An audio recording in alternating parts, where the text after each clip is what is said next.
आपने श्री राम जी की बहुत सी लीलाओं के बारे में सुना होगा, लेकिन आज मैं जिस सत्य घटना के बारे में आपको बताने वाला हूँ ना, उसको सुनने के बाद आप कमेंट में जय श्री राम लिखने पर मजबूर हो जाएंगे। यह बात सन 1880 के अक्टूबर नवंबर की बात है।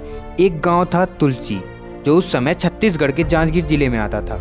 उस गांव में बनारस की एक रामलीला मंडली रामलीला दिखाने के लिए आई थी और उस रामलीला मंडली में लगभग 20 से 22 कलाकार थे, जो तुलसी गांव के रहने वाले जगेश्वर शुक्ला जी के घर पर ठहरे हुए थे। शुक्ला जी ने उनको एक बड़ा सा हाल नुमा कमरा दे दिया था ठहरने के लिए, जिसमें वह खाना बनाते और रिहर्सल वगैरह भी वहीं पे करते थे। इस लीला मंडली के स्वामी व निर्देशक 45 से 46 वर्षीय पंडित कृपाराम दुबे जी थे और उनके सहायक निर्देशक फौजदार शर्मा नाम के एक व्यक्ति थे, जिनकी उम्र 35 से 36 वर्ष थी। परंतु फौजदार बड़ा ही खड़ूस टाइप का व्यक्ति था, लेकिन पंडित कृपाराम दुबे जी का सहायक होने के नाते रामलीला में जितनी भी सामग्री उपयोग में की जाती थी, उनकी व्यवस्था और देखरेख वही करता था। एक दिन दोपहर के भोजन के बाद रामलीला के कलाकारों का रिहर्सल चल रहा था। उसी समय लीला मंडली के स्वामी पंडित कृपाराम दुबे जी पहुँचे और उन्होंने फौजदार जी को सलाह और निर्देश दिया कि राम जिस धनुष को तोड़ते हैं, वह धनुष पहले की लीलाओं की अपेक्षा नरम होना चाहिए, ताकि राम की भूमिका निभा रहे 17 वर्षीय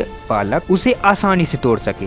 शायद कृपाराम जी ने पूर्व की लीलाओं में महसूस किया था कि राम को धनुष भंग करने में कुछ कठिनाई हुई या देर लगी, लेकिन इस छोटी सी बात पर फौजदार ने बतंगड़ बना दिया। इसी वजह से कृपाराम और फौजदार के बीच में कहासुनी हो गई और इसी बात पे कृपाराम जी ने फौजदार को जो खरी खोटी सुनाई ना, उसकी वजह से फौजदार ने अपना सार्वजनिक अपमान महसूस किया और अपने इस अपमान का बदला लेने के लिए मन ही मन में उसने एक योजना बनाई। फौजदार ने न केवल कृपाराम बल्कि उसकी पूरी लीला मंडली का मजाक उड़ाने की एक तरकीब सोच ली। अगले दिन की ही बात है। उस रात रामलीला में राम के द्वारा धनुष भंग और सीता स्वयंवर का ही दृश्य खेला जाना था। लीला में राम जिस धनुष को तोड़ते थे, उस धनुष का निर्माण और प्रबंधक फौजदार ही था। वह इस धनुष का निर्माण करता था एक अत्यंत लचीले बांस को मोड़कर तथा उस पर पैरा व रंगीन कागज लपेटकर, ताकि राम की भूमिका कर रहा 17 वर्षीय किशोर आसानी से इस शिव धनुष को उठा भी सके और इसे तोड़ भी सके। लेकिन आज की रात तो वह अपने बॉस कृपाराम को मजा चखाना और उसकी लीला मंडली का सार्वजनिक मजाक बनवाना चाहता था।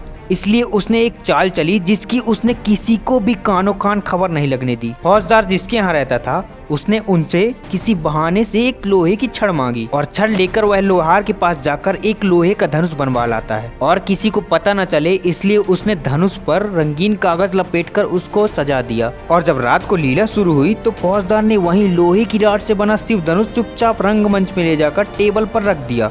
पंडित कृपाराम दुबे रंगमंच के बगल में ही हारमोनियम पर बैठे हुए थे और दृश्य के अनुरूप रामायण की चौपाई, दोहा, सोरठे गा बजा रहे थे। फौजदार पीछे छिपकर तमाशा देखने के लिए उत्सुक था, क्योंकि उसको तो पता ही था कि धनुष टूटने वाला नहीं है। समय आने पर विश्वामित्र की आज्ञा पाकर राम धनुष उठाने के लिए खड़े हुए।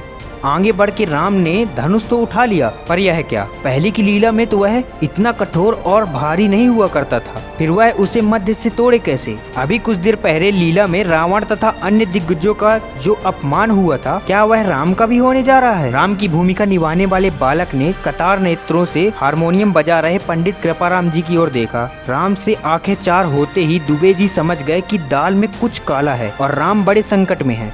लेकिन समस्या यह है कि राम धनुष उठा चुके हैं और सामने बैठे दर्शक श्री राम के धनुष तोड़ने का उत्सुकता से इंतजार कर रहे हैं। ऐसे में पर्दा भी नहीं गिराया जा सकता। तब पंडित कृपाराम दुबे जी ने सच्चे हृदय से भगवान राम से प्रार्थना की, हे प्रभु, आज लाज रख ले। कभी कृष्ण के रूप में तुमने द्रौपदी की लाज रखी थी, आज मेरी और मेरी लीला दोनों की लाज रख लें। आज तुम्हारी परीक्षा है भगवान राम। यदि इस परीक्षा में तुम असफल हो गए तो मनुष्य कैसे सफल हो सकता है? राम लाज रख ले, राम लाज रख ले। और ऐसा कहते कहते कृपाराम जी के हाथ अद्भुत रूप से लगातार हारमोनियम पर थिरक रहे थे और तबला वादक भी वैसा ही उनका साथ दे रहा था, वैसे ही मंजीरा वादक भी। हारमोनियम, तबले और मंजीरे की संगीत में दर्शक भाव विभोर होकर खो गए और पंडित कृपाराम दुबे भी सच्चे हृदय से राम की भक्ति में खो गए थे। उनका मन और मस्तिष्क राम के चरणों में लीन हो चुका था। उन्होंने रंगमंच के राम को नेत्रों से ही निर्देश दिया, धनुष खींचो।